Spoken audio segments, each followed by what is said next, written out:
All right, Big today is Tuesday. It's December 19th. Welcome to the Dog Walk presented by Barstool Sports. As always, here with Chief. I believe, yes, this will be the last Tuesday episode of the year. Yeah. Yeah. It's a Super Tuesday, if you will, because we're doing a little bit of election stuff on this show today. But yeah, last Tinfoil Tuesday or Tuesday episode, and I think we're going to try to change it up a little bit for 2024. Yeah, there's going to be some new plans, wrinkles, I think, right now. Yeah. So, this is the last one of 2023. I think we'll have one on the second, I believe, but we're trying to figure that out right now. We will be into year 6 of this job when we come back. Yeah. That's crazy. Yeah, so. I've done a lot of these. So it might be time to change it up a little bit. Yeah. There's only so many things we could do. Yeah. We've covered a lot. Mm-hmm. We've been doing it since like midway 19, like fall 19 maybe, where it started becoming regularly Tuesdays. The one that sticks out in my brain is that Lake City Quiet Pills, which is still, it might be my favorite story in the history of the internet. Yeah. And someone needs to make a movie out of it. Yeah. Maybe we should make a documentary out of it. That'd be fun. Yeah. I would really. We can go to Iowa. I would definitely do that. That's where Lake City is. Yeah, that'd be really fun. Might get us murdered, but maybe. But yeah. Try to find the truth. Be sweet though. Yeah. What do I have to live for? I hear you. Yeah. Yeah, there was that. There was a Denver conspiracy was like the first big one I remember too. There was Denver Airport, Denver Airport, and then there was was it Atlanta or there was is it Earth Flat was like kind of the and then we had one where we did some silly ones where like Finland's not real. Like there's a conspiracy on Reddit where Finland just doesn't exist. It's actually a body of water, and it's like some money laundering scheme or something. I can't remember exactly, but there's been some fun ones. Yeah, there definitely has. All right, hey, before we really get cooking here, I want to talk about my friends at BeTheHoss.com. That's right, because whether you're hitting the gym, going to work out, or in the town, it's time to gear up, step out, and show the world what it means to be the Hoss. Hey, Chief, I'm going to toss you something. Let's get it. Show the people that beautiful Hoss sweatshirt. Ooh, this is nice. I love the logo. I love the material. That's the back. That's the back. Beautiful stuff. And nice and subtle. Just the H on the left pec. You got the look. I like the zip. Are those zipper pockets on the side? We do have zipper pockets on the side, and we also have a little place so you don't pit out, get some ventilation going. Oh, we in like the armpits. So that's elite stuff. That's like you're getting jumpers up, and you're warming up a little bit. Mm-hmm. You're walking the dog. It's good for all sorts of things. Hoss is the best. They got all that and more. They're born and raised in Chicago. They're got athleisure wear and streetwear, and they have a little bit of something for everyone. Listen, we just love it because, like you said, if you're walking the dog, if you're trying to get some jumpers up, it's there for you. Hey, if you're playing pickleball, if you're playing pickleball, there we go, Dave. If you want to get a little last minute gift here for your family, go to BeTheHoss.com. Check out their athletic line and leisure wear. Use code Barstool for 20% off the whole store, and be the Hoss today. All right, and we're gonna keep picking it up and running. What do we got for today? This one is unfortunately not tinfoil at all. We're just gonna talk about straight up facts that existed, and this is like, to me, as a person who was raised on like a healthy dose of American exceptionalism and like we're the best and we're the number one democracy and all this and that. And when you find out about what happened with this court case, which was this group called, I think it's pronounced Wilding, Wilding, WILDING versus the DNC Services Corporation, which is the Democratic National Committee. A bunch of people filed a class action lawsuit against the DNC back in after the 2016, which was Bernie against Hillary for the DNC side.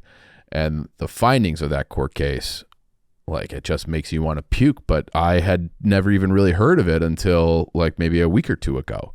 So it's like a 7-year-old, 8-year-old case, which is becoming very relevant again as we head into primary season, because there's fuckery abound. And while we're focusing on the DNC because there was an actual court case, you can apply a lot of these same things to the RNC as well. Mm-hmm. So we'll be dealing on this one. So do you remember that? The 2016, because you would have been in your early 20s, right? 24, 25 in 2016. Yeah. Mm-hmm. So I was about to turn 30. Mm-hmm. So I was very much in my like angry, like, what the fuck is going on in this country vibe at that point. And that was like, it was Hillary. It was the name everybody knew. She was, had a resume that was first lady, senator from New York, secretary of state. And it was kind of like, all right, like she's going to be the candidate. It's her turn. And then Bernie Sanders, who is this, Larry David fucking guy from Vermont, who officially, when he is in the Senate, is an independent, but he caucused with the Democrats, and he was running as a Democrat in 2016.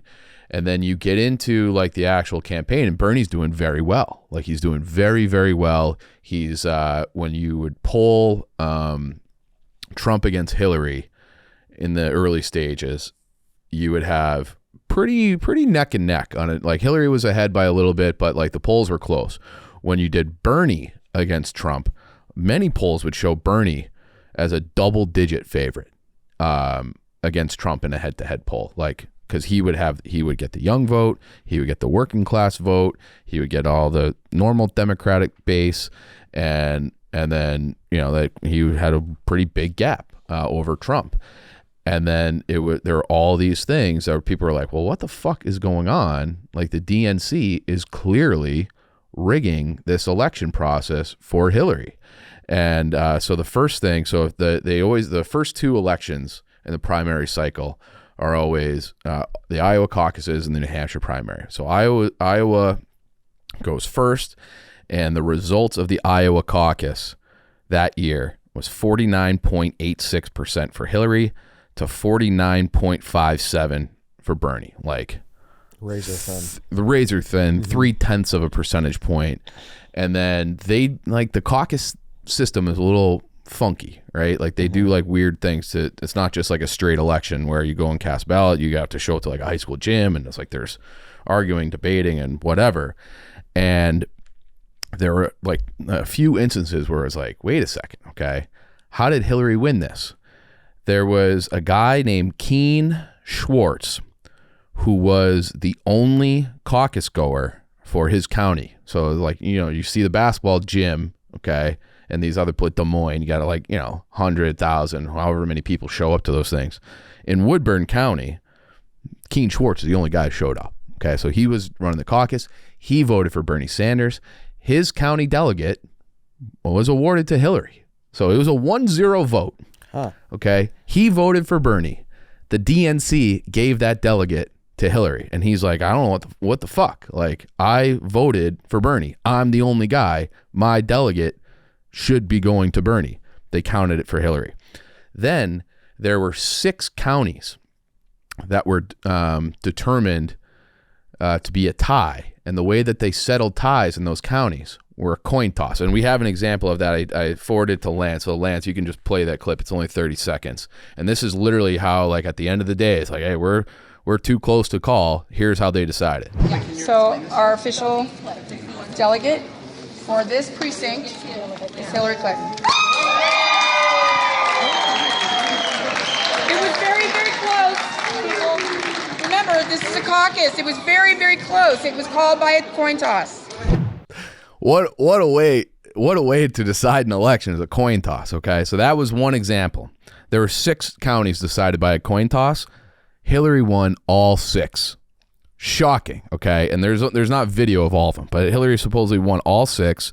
You have a 1 in 64% chance of winning 6 coin tosses in a row, and that's less than 2% chance. She got them all. So when you're talking about, your results are within 0.3 of a point, and you have one delegate that they just gave to her, even though the only guy who was there to caucus was like, I voted for Bernie, and that delegate still for that county went to Hillary. And then you have these 6 coin tosses. That is effectively the deciding factor in that election. So people are like, are sniffing around, being like, what the fuck is going on? Okay. So then you had like all sorts of other reports in other states where, like Maine, that they were places in counties where Bernie was thought to win by a wide margin. The DNC would show up and close the polls early.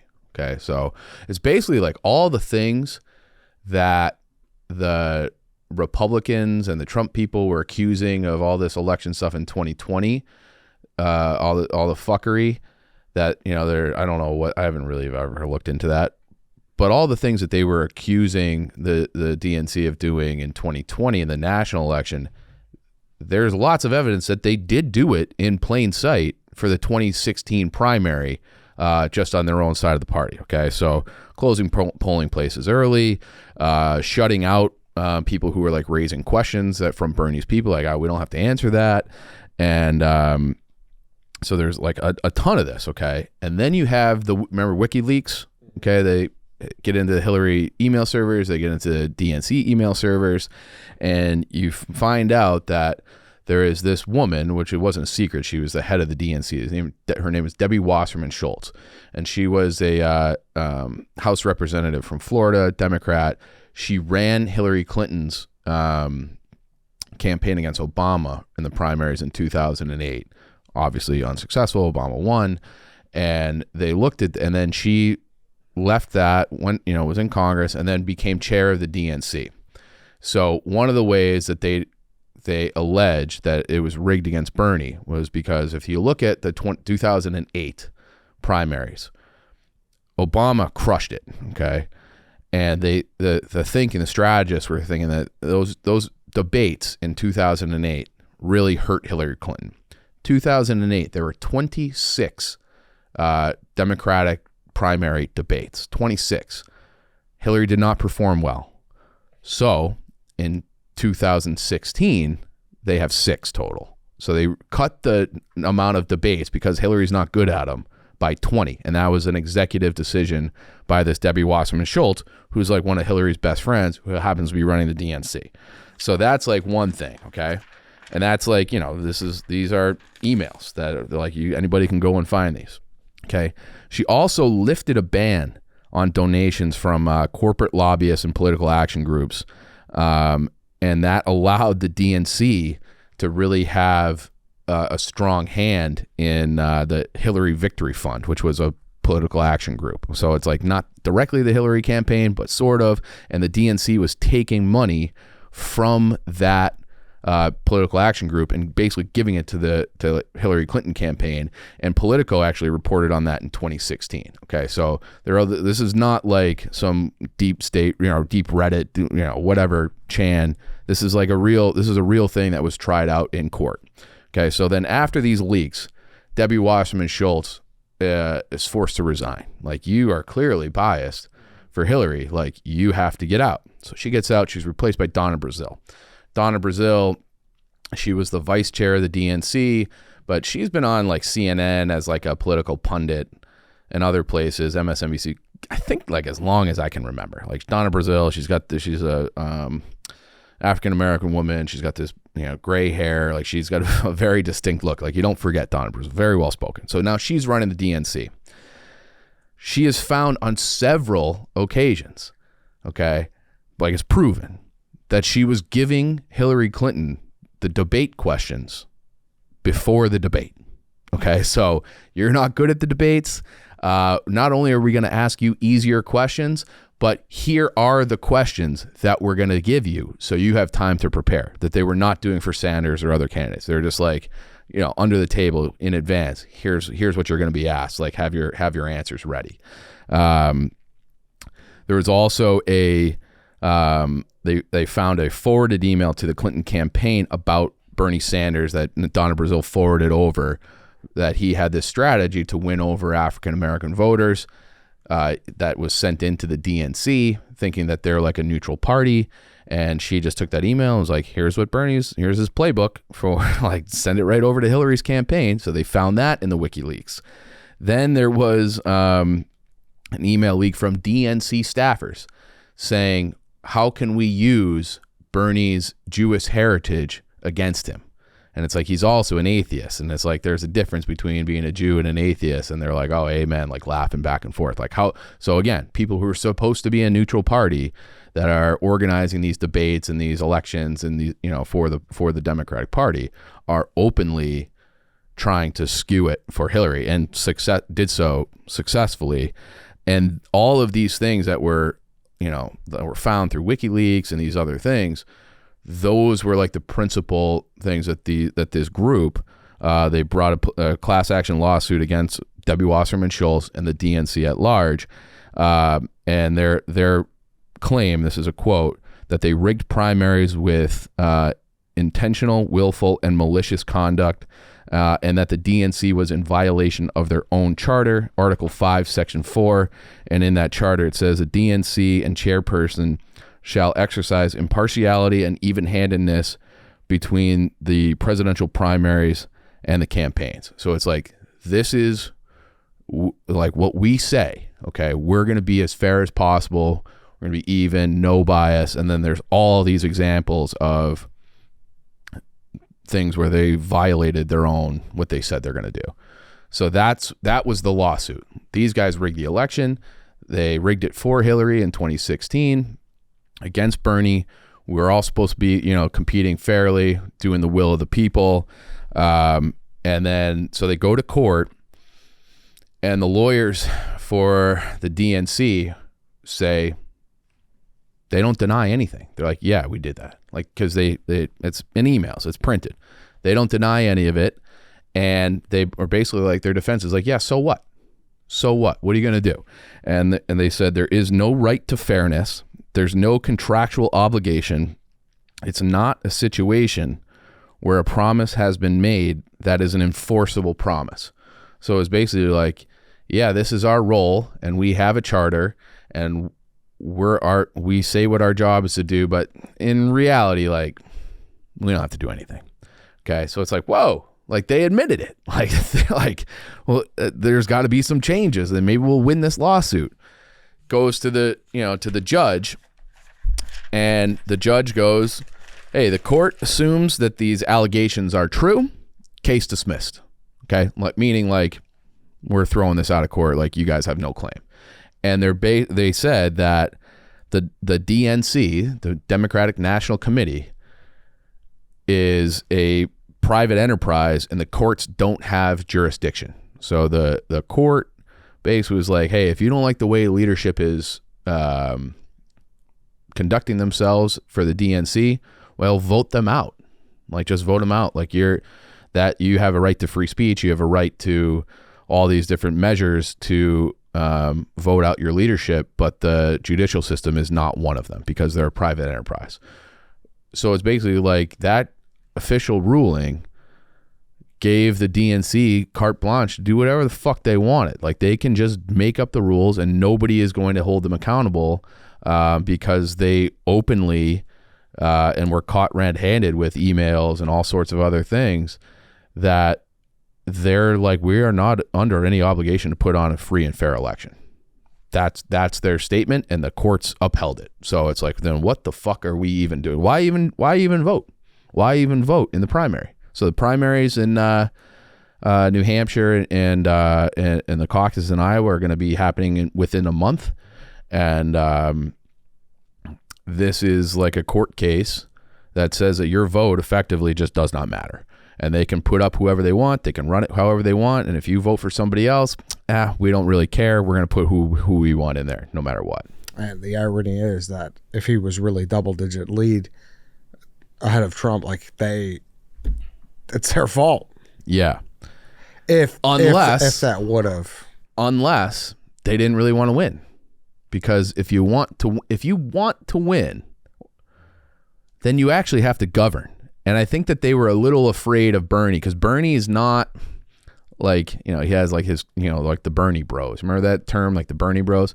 Well, he really is like way more of a socialist. And he's kind of been the guy who like stands against, I would say, like this collusion between government and corporate interests. Like he is more, I'm not really a Bernie guy, but he seems to be a more principled person who can't just be like at the beck and call of political donors. That's how he seems to me. And I think that they didn't really want him to win, because if and it's like the same thing I always say, like people freaked out about Roe v. Wade, right? Freaked out. Well, and let's see, like, this is what happens. Elections have consequences, blah, blah, all this kind of stuff. And it's like, you're right, they do. But if the Democrats really wanted to They had an opportunity under Obama where they had the House, they had the Senate, they had the presidency, and they had the Supreme Court. So they could have just codified Roe v. Wade into law, make it permanent and unable to be like overturned. And they didn't do it. They didn't want to do it. They'd rather just have like the prospect of, hey, if you elect these Republicans, they're going to overturn Roe v. It's like a cudgel to like scare people into not voting. No shit. Yeah. I mean, obviously, yeah. That's fucked up. It's fucked. Yeah. So if they actually really cared about that issue the way that they say they do, they had years of opportunity to get that passed and just didn't. And I think that it's a lot easier to fundraise and get people fired up when you have a figure in power like a Donald Trump, where it's like, hey, we can't look at this guy. You know, like this is what we're fighting against. You better give us some money, and you better, you know, come out to vote, and you better do all those things, because look at what happens if you don't. And so I think it becomes like a strategy where it's like, like it's easier to just point the finger if your goal is to not actually win, and then you can win next time. It's kind of why I think if we want, this is a little tinfoily, I don't think they want to win this time. I don't think that if your goal is to win, I don't think you run Biden. And they have Gavin Newsom out there debating DeSantis, and I don't know if you saw that a couple of weeks ago, Fox News. They had a one-on-one debate. It's DeSantis, who is running for president, against Gavin Newsom, the governor of California, who everyone's like, we're gonna, you know, maybe he'll step in this cycle, whatever, if Biden is deemed unfit for whatever reason. That's like people talk about that openly. I think it's just an exercise of Gavin Newsom is not popular in California or really anywhere after like COVID scandals and things like that, and the way San Francisco is, blah, blah, blah. But he gets his name out there. It's like the chosen one. Biden loses to Trump or somebody. And then here's Gavin Newsom waiting in the wings. Be like, look at fucking Trump. And it's like, then he can come up in 2028 and run against whoever, and he'll be the guy, and people will be more fired up to vote for Democrats after 4 more years of Trump. So I don't think the Democrats, that's my official stance now. I don't think the Democrats want to win. I don't think they want to win. So it's not about making change. It's not about staying in power. It's about cutting checks. It's about the machine. The machine. The court. Yeah, the political, the fundraising machine. That's interesting, and I had never really thought of it that way. So what, like just... Yeah, about, because I always like assume game theory kind of shit, you know? Yeah, like I always assume it's always just about getting the win. Win. Like you just want to, whatever it takes to get the win. It's like a long-term strategy versus a short-term strategy. Yeah, but if you're able to rally more people and... Yeah. You know, we can have 8 years of Newsom, and we had to just stomach 4 more years of Trump to get there. Huh. Hey, let's pause for a second here again. I want to talk about HelloFresh. We got a great promo code for the people, Chief. Tell them a little about HelloFresh. This isn't something that you'd even need to read the copy for. No, I mean, I love HelloFresh. People know that you save money, you eat better, you stress less, and it's one of those things. Like, especially now that we're in the new office, I don't have time to go to the grocery store anymore. I just come home, everything's prepared, everything's portioned out. Easy instructions. It's good food. Kind of teach yourself how to cook if you didn't know already. I got HelloFresh starting during 2020 during the pandemic when that was the hobby I took up, cooking. Eddie. Yep, that's it. Thank my cooking skills to HelloFresh. Yeah, that's how you won the banana bread break-off. So it is. Partially doing part to them. Yeah. Yeah, it's great. So it's an easy solution. Recipes are simple but delicious. Proof. Yeah, it's tells great. you exactly how to prepare really good meals. You can get really good shit with HelloFresh. Great ingredients, great everything. Go to HelloFresh.com/Chicago free and use code Chicago free for free breakfast for life. One breakfast item per box while the subscription is active. That's free breakfast for life at HelloFresh.com/Chicago free with code Chicago free. Yeah. That's awesome. That's saving yourselves $10 a day. Yeah, and this is honestly, it's so much better than getting a delivery option. So if you have it, you make it, it shows up right there. You make it just the same amount of time. It's cheaper, it's delicious, it's great. There's plenty of other meal food prep delivery service options out there. This is by far you're getting like real onions and real chive. You're getting real food. So again, HelloFresh.com/Chicago free is that code. That's promo it. Code. That's it. Go do it. HelloFresh.com/Chicago free. Use code Chicago free as well. Hop in on the action. All right, let's get back to the episode. Wow. My mind's kind of blown. Yeah. And then if you look at it, so I saw something the other day, I might have the numbers wrong, but Biden has some of the lowest approval ratings ever at this stage of his presidency, like ever, like lower than George Bush, lower than Jimmy Carter, like lower, like terrible. So, you see that, like RFK Jr. announced that he's going to be a challenger on the Democratic side. He announced in like April of this year, I think. Marianne Williamson, she ran in 2020. She's running again. And I think there's actually been a couple others. And then, so what did the DNC decide when they see these poll numbers where RFK is doing quite well against Biden, and Marianne Williamson had 8% or not, which is not insignificant. And Biden's so terrible. It's like, fuck, like we're not going to have debates. That was the first thing announced. We're not having debates, even though there's like challengers and they're above the threshold to be on a debate stage, polling, because they use polling data to determine, because you can't just let like you or me up there be like, hey, we're running for president. Unless like you have to have certain polling numbers. And so we're not having debates. And then it's like, okay, I guess we're not having debates. And then because the DNC basically has this, from this court case from 2017 after the Sanders thing, where they were like, the court's like, yeah, I guess they can just do whatever the fuck they want. They were looking at New Hampshire and Iowa as places where Biden, he did not win in 20. Okay. Sanders won Iowa in 20.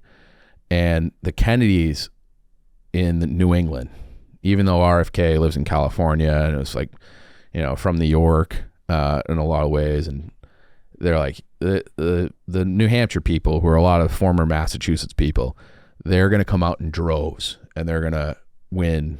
Kennedy will win New Hampshire. So it's like, so if he wins Iowa and New Hampshire, that is typically like you're on the fast track to winning the nomination. So we can't have that. So we're going to get rid of the debates. That's number one. And then we're changing the rules. All like after he announced and was doing well in the polls, they changed the rules where it's like, hey, we want South Carolina to actually go first for the first time ever. And New Hampshire and Iowa were like, no. Like New Hampshire, and I was a little kid in New Hampshire, and I remember the candidates would come to our schools. I think this was like 1996 or 4 or something like that. And the candidates would come to our school, and they would make their little speeches, and they would all stay in the hotel around town. And like New Hampshire has like a lot of pride in being like the first state. Like that's like one of their things they hang their hat on, is being the first primary. And and so they're like, the DNC's like, nope, you're not going first anymore, basically because we think Kennedy's going to win. And we don't want Kennedy to win. Because if Kennedy wins, if he wins the Democratic nomination, he polls pretty well against Trump as well in a head-to-head. And if you're not trying to win, then you better get rid of some of these guys. And Kennedy has a lot of Bernie Sanders-esque type of policy ideas. And so they're like, we're moving that delegate, that primary. And New Hampshire's like, they look at the Constitution, it's like, nope. New Hampshire decides when our primary is, and they announce that it's going to be on January 26th.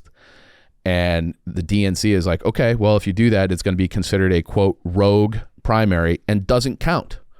Okay, so you can have this primary. Whoever wins, we don't care. We're going to award those delegates to the candidate of our choosing because we can, because we're a private institution. And then there's like other ways for them to punish the candidate who would have won. And it's like, if you campaign in this state, then that, will give you issues down the road. So RFK Jr. is like, well, then I guess my only choice is to run as an independent. So that's why he made that switch, I think, a couple months ago, because like the DNC was going to make it impossible for anybody except for Biden to win the nomination. And that's where we are, because they're allowed to do whatever they want. So, we always, used to be like, poking fun at, I remember like when I was a kid, Iraq would hold elections and Saddam Hussein would get 98% of the vote.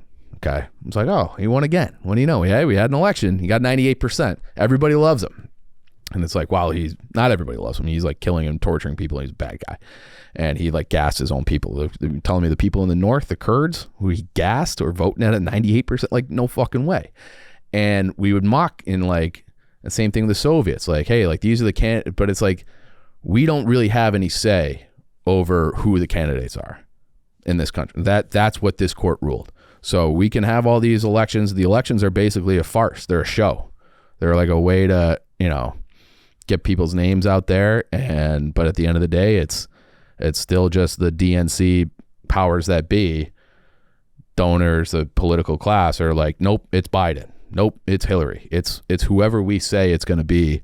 And whatever the people want doesn't fucking matter. But why hasn't like independent taken such a rise? I think you're seeing that now. Yeah. I think for the first time ever. So I think it was 1992, Ross Perot ran. And Ross Perot was an independent from Texas, billionaire guy. And I want to say, I don't know what he finished with, but I think that there was a time where he threw off the whole election, right? Clinton won because of him. Yeah. I'm just pulling up the election results from 1992. But I want to say that Perot says here, so Clinton got 43% of the popular vote. George H.W. Bush, the sitting incumbent president, got 37.5%, and Ross Perot got 18.9%. So 19%, and that's the highest an independent has ever gotten. And the thinking is that Perot really stole, like if you didn't vote, if it was between Bush and Clinton straight up, Bush probably wins, coming off of Iraq, wartime president, all this kind of stuff. He probably gets a second term. And Perot really put a wrench in that, getting, almost 19%. Kennedy, with everything kind of stacked against him, is already polling way higher than that. Like he's easily in the 20s by a lot of polls as an independent. And like the big discussion is that that it seems to change with every like poll that comes out is which major candidate he hurts more. Does he hurt Clinton more? Or I'm sorry, does he hurt Biden more or does he hurt Trump more? And some polls will be like, hey, he peels a lot off of Trump. And then a thing will go by in a month and be like, actually he's pulling more off of Biden. That's interesting. Right. So like so that's like a thing where it's like when he was a Democrat, earlier on over the summer, all like the political right-wing Fox News type pundits, Hannity, whoever, were like really pumping his tires because they're like, this guy's gonna really damage Biden. He won't beat him because the DNC won't let it happen, but he's gonna be able to really damage his campaign and weaken him in the build up to the general. And then when he went independent and the polling data showed that he's going to hurt Trump too, or maybe more, then they flipped on him. Like, this guy's the fucking worst. So it was like a weird switch where like in a week, the Republicans were like super friendly about RFK when he was a Democrat, and they would have him on the shows and they would like sing his praises and all this. And then when he went to independent and like people were like, oh, he's taking votes from Trump. Fuck that, they went hard at him. So it's all just a fucking game. It's all a game. So it'll be really, and there's Cornel West is a guy who's running as an independent too. He might get, who knows what he's going to get. He could, but usually like the Green Party or Libertarian parties, they get like no more than 2.5%, 3%, And so if you have Cornel West is pulling at higher than that, and then you have Kennedy who's pulling way higher than that, you're gonna have, it's gonna be unlike any election we've ever seen. Hold on to your butts. Yeah. Because then you still have to do like the electoral college thing too. And it's like, how do you divide up an electoral college when there's 3 candidates all like, what if they all get 33%? Yeah. How do you figure that? I wonder if this like is finally close to ending the 2-party system. I think they're too powerful. I really do. I think the 2 parties are, they have both like kind of changed the rules and changed the law. And like the Republican Party is like, I've been reading about this a lot. Really changed in the 80s, like under Reagan. And the Republican Party used to be pro-choice. No. Yeah. Republican Party used to be pro-choice. So I know that. Because they were all, they used to be all about individual liberty. Okay. Like, hey, that's your body. That's your person. You choose. And then in the 80s, when they're like, how do we strengthen our base? How do we raise more money? we better, let's align ourselves with the religious right, and that's the South. Mm-hmm. And like the South used to be like a Democratic stronghold back in the day, in the 60s. Okay. And that's why like Kennedy chose Johnson as his running mate, because he's like, he will give me more, even though I fucking hate this guy, he will help me win in the South. And and they used to, they had strong Democratic candidates in the South, and then it all flipped in the 80s to be more of like a red, what do you call it, red wall, red wave, where like the South almost always goes Republican, with the exception of Georgia, I think, the last time. So it's going to be, I wonder if it will topple the two-party system, but I also think that like, even if Kennedy wins, the machine will just do everything in their power to like stop him from governing effectively, or maybe even winning, or maybe they're just like, because then if it does go to like an actual electoral college thing, where it's not just like you have the delegates, but like those people in the electoral college actually have to cast a vote, there's gonna be all sorts of backroom deals. I mean, like, hey, even though this guy won the popular vote, he's not entitled by law to be the president. And we've seen that previously too. Bush and Gore in 2000. Gore won the popular vote, but he didn't win enough delegates in Florida with all the hanging chads who went to Supreme Court, and then he just conceded and Bush won. But like they won kind of through lawyers more so than the people's will in 2000. And I think that it could get very ugly if Kennedy keeps kind of rising, and if he's on a debate stage with Biden and Trump, I think that is a good thing for Kennedy. And I could see, I think Trump has like his base, and I think Biden has a certain amount of people who will only vote, they only vote Democrat. And I do think there's a lot of people who are just like, man, like something's just fucking broken here. Mm-hmm. We got to find somebody else. And maybe it's him, maybe it's Cornel West. Like, I don't know, but it's going to be very interesting to watch it all play out. But this court case, it like infuriated me, because it's like that we're supposed to be a democracy where like the people's will matters. And this court case was like, no, whoever's in charge of DNC can basically just pick who they want. Like, that's fucked up to me. Yeah, it's wild. Yeah. And no one talks about it. Yeah, it was kind of just like unanimously known, and just like, all right, yeah, like they screwed Bernie, but yeah, it's just they screwed Bernie, but like, that's just what happened. That's just what happened. But then when you take it to court and the court rules that, whatever the election results are, like they actually don't matter. Mm-hmm. That to me is a real problem. I'll tell you what, Bernie's one hell of a guy for not. See, I think the opposite. Really? Like he showed up to everything after that, from what I remember. He did. Yeah, that's what I'm saying. I think he should have been like, fuck this. Like if he really, like, he should have gotten the mud. All right. So I say like for staying calm and for keeping quiet. Taking the high road. Yes, for taking the high road. I am not a high road guy. No, like you're like, no, he was gutless. Like, I mean, I don't know. I mean, because he wasn't even really involved in that lawsuit. It was really like his supporters, and then it's like people who donated to the DNC who supported Bernie were like, you like took our money under fraudulent pretenses. Like we were donating to the DNC thinking that you guys were going to hold free and fair elections. You clearly didn't. Yeah, that's fucking absurd. Yeah. So if you're just a Democrat and you're like, well, I'm going to donate to the DNC, and they're like, wait a second, like you and your charters. How could anyone donate to either one of these now? I don't know. I will never understand that. I don't get it. And like Bernie, and that's like the thing about Bernie, like I remember like and candidates do this, I don't know how often, but like, because they have these dinner parties, right? Or it's like $20,000 a plate or whatever. And they have these political action groups, and they raise a shit ton of money. I want to say like Bernie's like average donor was sending in like $8. Okay. Like they just didn't have a lot, but like that's the guy. And so if you're like just being like, I only have $11, I'm going to give $8 of it to Bernie here, and through the DNC, the DNC says, thank you very much. We're going to rig this. We're going to use that money to rig this election against your guy. Mm-hmm. I would be irate. And I would, and like, I understand why those people sued. And then it goes to court, and the court agrees that the DNC fucked up. The DNC agrees that they didn't live up to their own charter. But it's like, it's our rules. We're entitled to break our own rules. And and the court says, yeah, you're right.